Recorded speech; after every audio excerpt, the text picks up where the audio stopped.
नमस्कार दोस्तों, हम ओम दुबे आप सभी का स्वागत करते हैं हमारे YouTube चैनल ओम स्टेनोग्राफी हब में।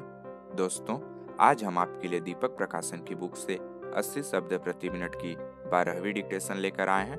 डिक्टेशन के PDF के लिए आप हमारा WhatsApp ग्रुप ज्वाइन करें। तो चलिए दोस्तों, डिक्टेशन शुरू करते हैं 5 सेकंड बाद।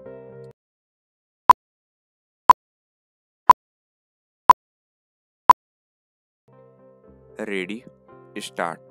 सभापति महोदय, मैंने जनसंघ के नेता द्वारा प्रस्तुत अविश्वास के प्रस्ताव को बहुत ध्यान से सुना।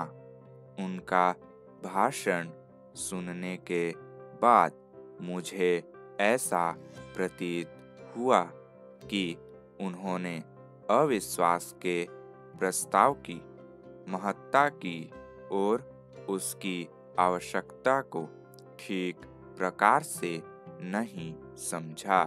उन्होंने स्वयं इस बात को स्वीकार किया कि इस केंद्रीय सरकार की नीतियों के घोषित होने से पहले उन्होंने इस अविश्वास के प्रस्ताव की सूचना आपके कार्यालय को भेज दी थी।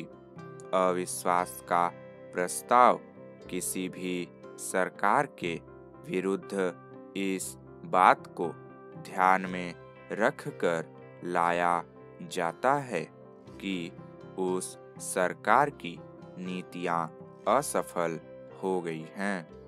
इस बात को ध्यान में रखते हुए कि चाहे कुछ राज्यों में विभिन्न विरोधी दलों को वहां का कार्य चलाने की जिम्मेदारी सौंपी गई है, हमारे देश की जनता ने देश का कार्य चलाने के लिए भारत का शासन कांग्रेस सरकार के ही हाथों में सौंपा है। पैरा, हमारे देश की जनता का विश्वास था कि कांग्रेस ही एक ऐसा दल है जिसके ऊपर विश्वास प्रकट किया जा सकता है और इसीलिए केंद्रीय सरकार को चलाने की जिम्मेदारी हमारे ऊपर आई है। मुझे दुख है कि बिना इस बात का ध्यान रखते हुए कि एक छोटे से मामले को लेकर राजस्थान में राष्ट्रपति का शासन लागू किया और विधानसभा की कार्यवाही को स्थगित कर दिया गया। अगर इसी प्रश्न के ऊपर इस सदन को विचार करना था तो अविश्वास के प्रस्ताव के अतिरिक्त भी हमारे नियमों के अंदर व्यवस्था है जिसके अनुसार हम इस सदन के अंदर इस प्रश्न पर विचार कर सकते थे, लेकिन जनसंघ के नेता ने इस बात को ध्यान में नहीं रखा। उनका आरोप है कि केंद्रीय सरकार ने राजस्थान के अंदर जिस प्रकार से हस्तक्षेप किया है वह अनुचित है और संविधान की अवहेलना की गई है। जनतांत्रिक भावनाओं का ध्यान नहीं रखा गया है।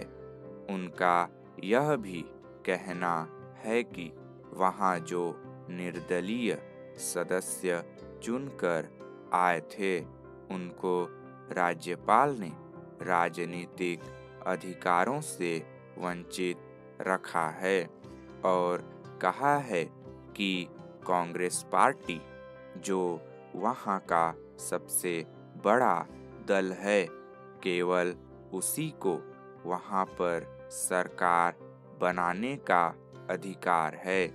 एक तरफ आप यह मापदंड लगाते हैं कि राजस्थान में निर्दलीय सदस्यों की अवहेलना की गई और दूसरी तरफ आप उत्तर प्रदेश का उदाहरण प्रस्तुत करते हैं।